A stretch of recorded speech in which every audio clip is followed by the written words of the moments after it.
So a different kind of video for a change, and today I'm going to share with you 5 of my top go-to books on rider biomechanics.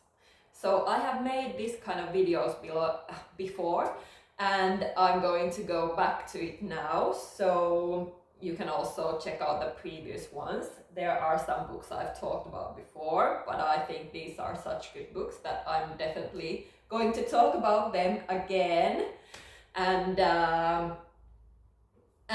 before I go into it, I just want to mention that my new completely free riding position mini course, it's called Riding Position Reset, is now open, so you can enroll by clicking the link in the description.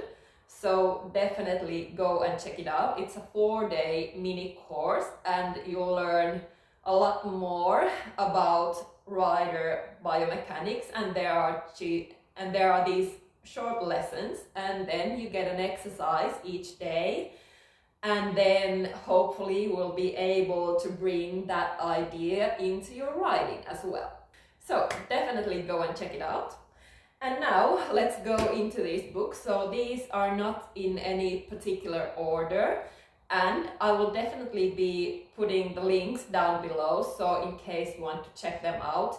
I haven't checked if they are available now, but I really hope they are. So the first one I have is Simplify Your Riding by Wendy Murdoch. So I keep going back to this book over and over again. It's really useful. There's quite a lot of text, but it's very easy to read. And as you can see, I have used it a lot, so it doesn't look new.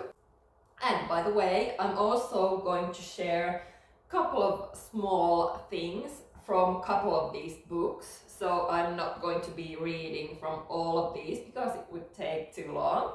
So let's look at the second one, so Centered Riding 2 by Sally Swift. So as you can see, I have definitely used this book a lot, and it's such a great book. And if you are the kind of person that finds these mental images very helpful, then definitely Centered Riding is for you. So I of course have both of them. This is Centered Riding 2, but there's also Centered Riding 1, a great book as well, but I think this second one is the one I use the most. Okay, then we have Rider Biomechanics by Mary Wanless. So there's a lot on fascia and fascia lines. By the way, I have a little course on rider mobility and fascia release. I will link that down below as well. So it's great if you want to improve your mobility and learn a little bit more about fascia and how fascia affects your posture and your riding.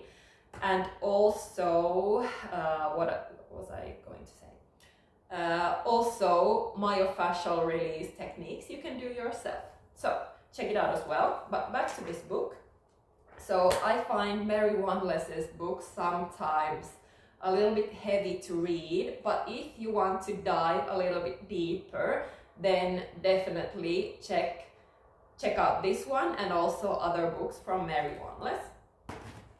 Okay, so now let's check out Balance in Movement, How to Achieve the Perfect Seat by Suzanne von Dietsch.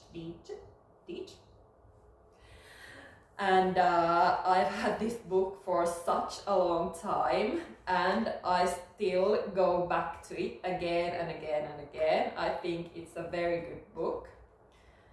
And there's a lot on anatomy and how your body functions when you're riding. And also there's a lot on the most common problems and how to fix them, and I'm actually going to read just a little bit for you. And this is also something I actually talk about on my riding position reset mini course, and it's on head position. I think this is a little bit, I would say, overlooked sometimes, but how you position your head really can affect your whole position and your riding quite a lot. Okay, so looking down at the horse. So this is from the chapter How the Horse Reflects the Rider. Looking down is one of the most frequently seen faults in riding. Fully absorbed in their own concentration, many riders look down at their hands or the horse's neck in order to see what is happening there and if the horse is going properly through the pole. This is actually my problem, so I definitely look down too much. However, it is precisely by letting your head hang that you deprive yourself and your horse of any chance of really executing the movement forwards. As eye movement is the starting point of many chains of movement, looking down also represents the beginning of bending down, and this represents the very opposite of riding with an erect posture. So, Suzanne von Dietz is also a physiotherapist, so that's also why I like this book. Okay, and then the last one, so this is definitely one of my favorites, and it's When Two Spines Align, Dressage Dynamics by Beth Baumert.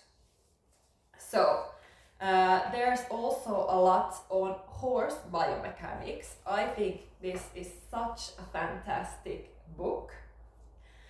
And now I'm going to read a little bit for you. Where was I? Okay, so it is on suppleness. So suppleness is also something I talk about on my mini course. When all the rider's joints are supple, the rider appears to move very little or not at all. She is fluid and melts with her horse easily. When joints are not supple but instead are uncontrolled, they move too much, resulting in gross, visible movement.